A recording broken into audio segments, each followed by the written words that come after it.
in the game, no matter what the outcome was. Okay. You're supposed to do an outcome table here.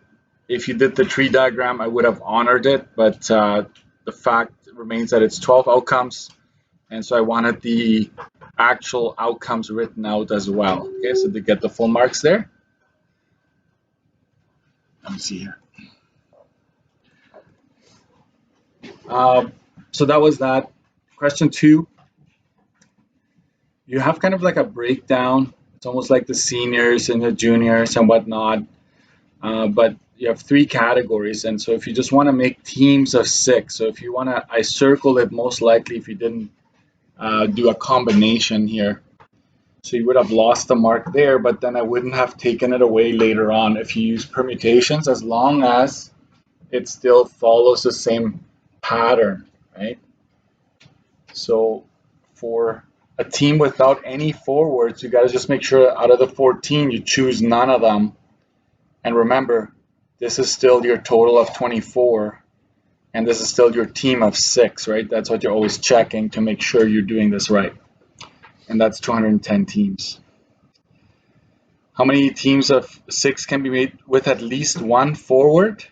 I kind of set it up already, right? Total, no forward. So if you subtract A and B, right? If you subtract those 2, you get that. And I only changed it to, it technically was just out of 1 because you didn't have to do any further calculations. It just had to subtract, really. So even if you got A and B wrong, but I see you subtract there, you still got the mark. And D, Shifley and Connor have to be on the team. So it's almost like those 2 are for sure there. So you're left with 22 players. And so you just need to choose another 4. So that's your answer there for that question. And then the last one, you just had to have this part done. Right, you're grouping, you're making 3 groups essentially. So your entire selection is grouped up. So, and then you have 3 factorial. This is like that bracket when you go total minus 8, minus 14, minus 2, plus 3. You end up with 3 factorial. So that's how you got that part there. So this was a grouping because you're arranging for a picture, right? So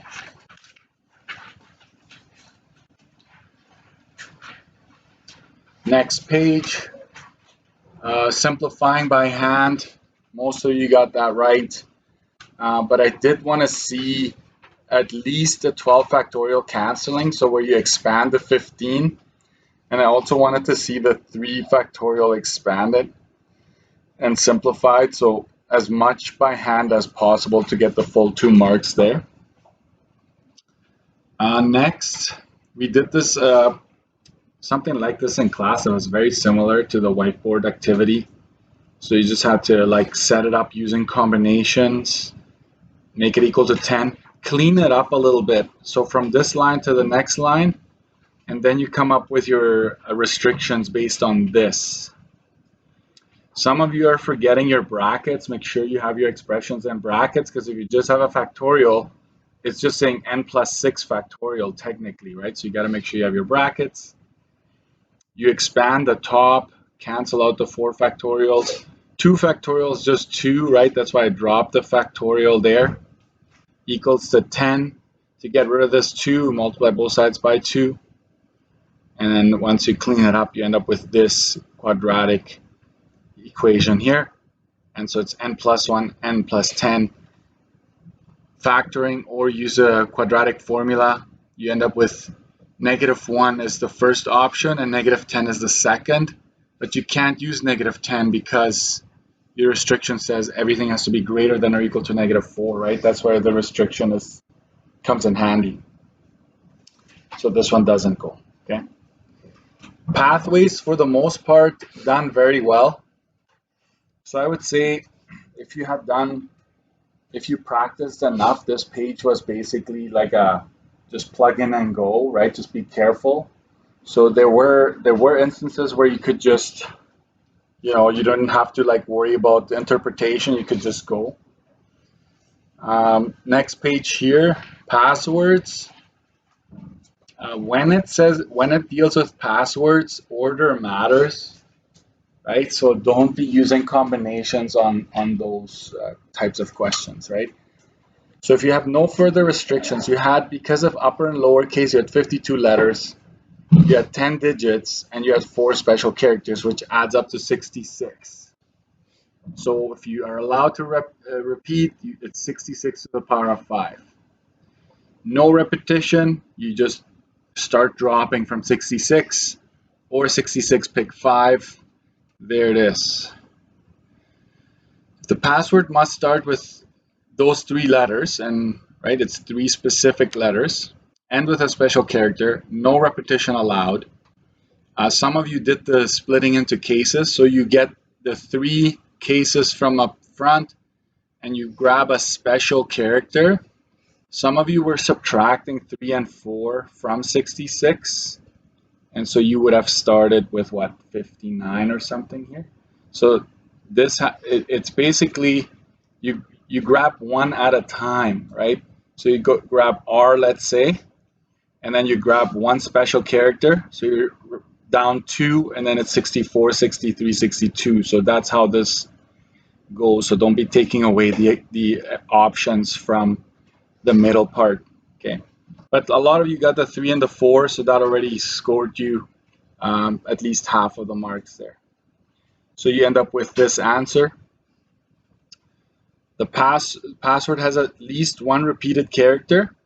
I'm essentially going A minus B again, right? I go A minus B. This has no repeating characters. This has all possible. So you end up with this. Okay. If you were to go with direct reasoning, you probably would need a whole page to do that, right? To consider every single possible scenario. This is the way to go there when it's at least 1 repeated character, in my opinion. Activities, you're choosing activities. Order doesn't matter. I don't know if you want to write that down here. Order does not matter. Okay. Just picking those 3 activities is all you need. You're not going to consider if you're picking one over the other. So 10 choose 3, or 10 choose 4, or 10 choose 5. So it's 582 activities there. If you use permutation, but I still saw this pattern you were adding, you still got 1 out of 2. That's how the province would have marked that as well. And then sunshine, 8 letters, 2 S's, 2 N's. So this was just an 8 factorial divided by the repeats, factorial those as well. And then you get that. If you have to start with an E, that is up front, so you're left with 7 letters, but within those 7, you still have the repetitions, right? You still have the 2 S's and the 2 N's. So you put it that way. 10 marks there for that page.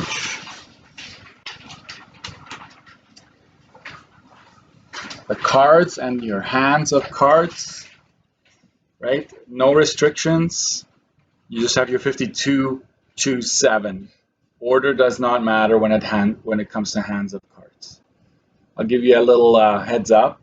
If I tell you you're grabbing an ace, then you don't put it back. You're grabbing a heart, like a 2 of hearts. Like if I tell you the order that you're picking them in, that's going to be different. Then we would not be using combinations, right? But if it just says this is your hand, then it's combinations. Hand must have exactly 3 cards. 3 hearts. So from the 13 hearts, you choose 3.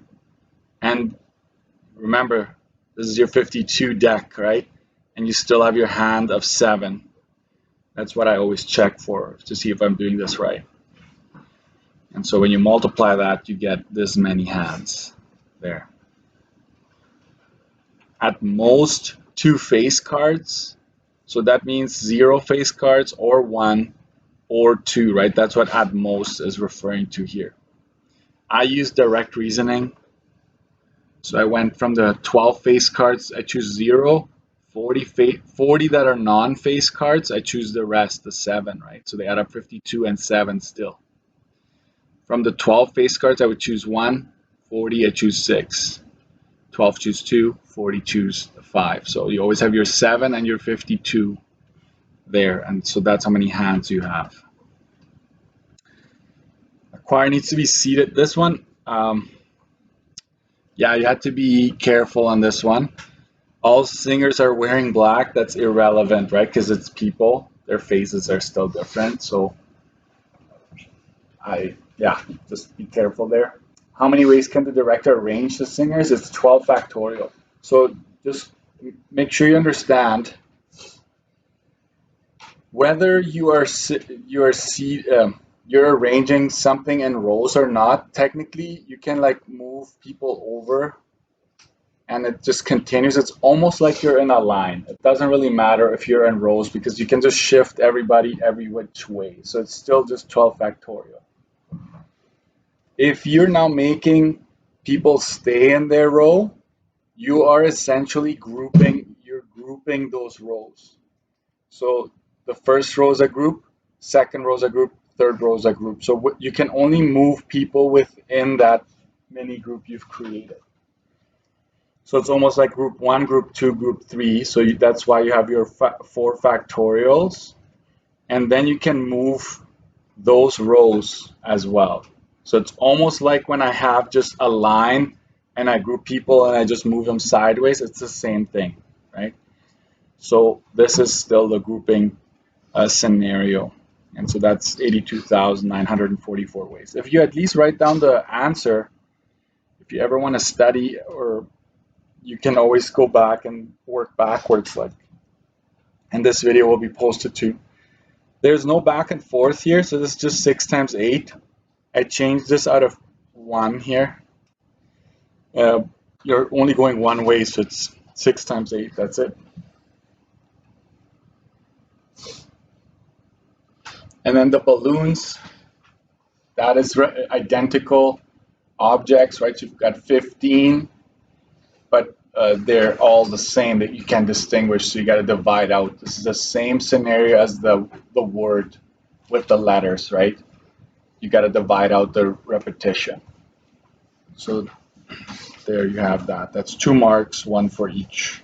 1 for the top, 1 for the bottom. Last page. This one had no guiding, no A, B, C types of scenario. So Andre and Colton are lining up for a team picture with 8 other players, so it's 10 total, right? They're somewhat rowdy. Coach does not want them standing beside each other. How many ways can they line up where they're not standing beside each other? So this is, I don't know how you want to put it, but I basically find out ways that they can stand together. That would be them together, and then just use the 10 minus 2 plus 1. So it's 2 factorial, 9 factorial. That's them standing together. Then I figure out, what would it be if I don't even care about that scenario? That'd be 10 factorial, right? Those 10 people just moving every which way. That's like all your possibilities here. This is them together. So ways that they cannot be, like where they're not standing beside each other, would be 10 factorial minus them standing together. So it's indirect reasoning. So it's this many ways. So when you get the not, it's always total minus it happening. That's usually the best way to go. Okay. Total minus them standing gets you the not standing together.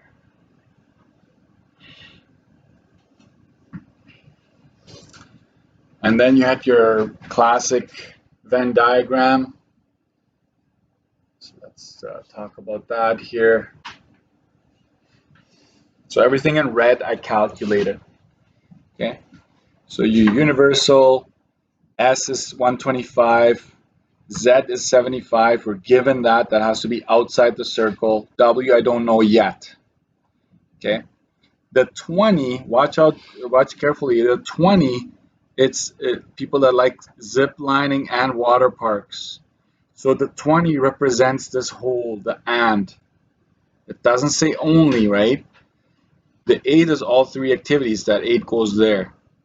The 35 and the 15, it says only or not the other, right? That's why it actually goes where, like it goes right in there in this section right there. And so once this is 20, you can determine that this is 12 because you just subtract the 8 from the 20. What did I do next? I think I used this one here. 202 like sailing or water parks. So sailing, these two combined, let me use a highlighter for this one. This here is what I would get if I were to add these two circles here. Okay, that adds up to 202. So what, I go 202 minus 125, that's this whole thing here, minus the 12 there, and that's how I get the 65.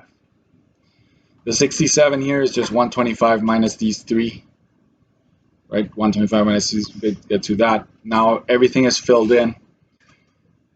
This I could also just find, go 75 minus these three, gets me 20.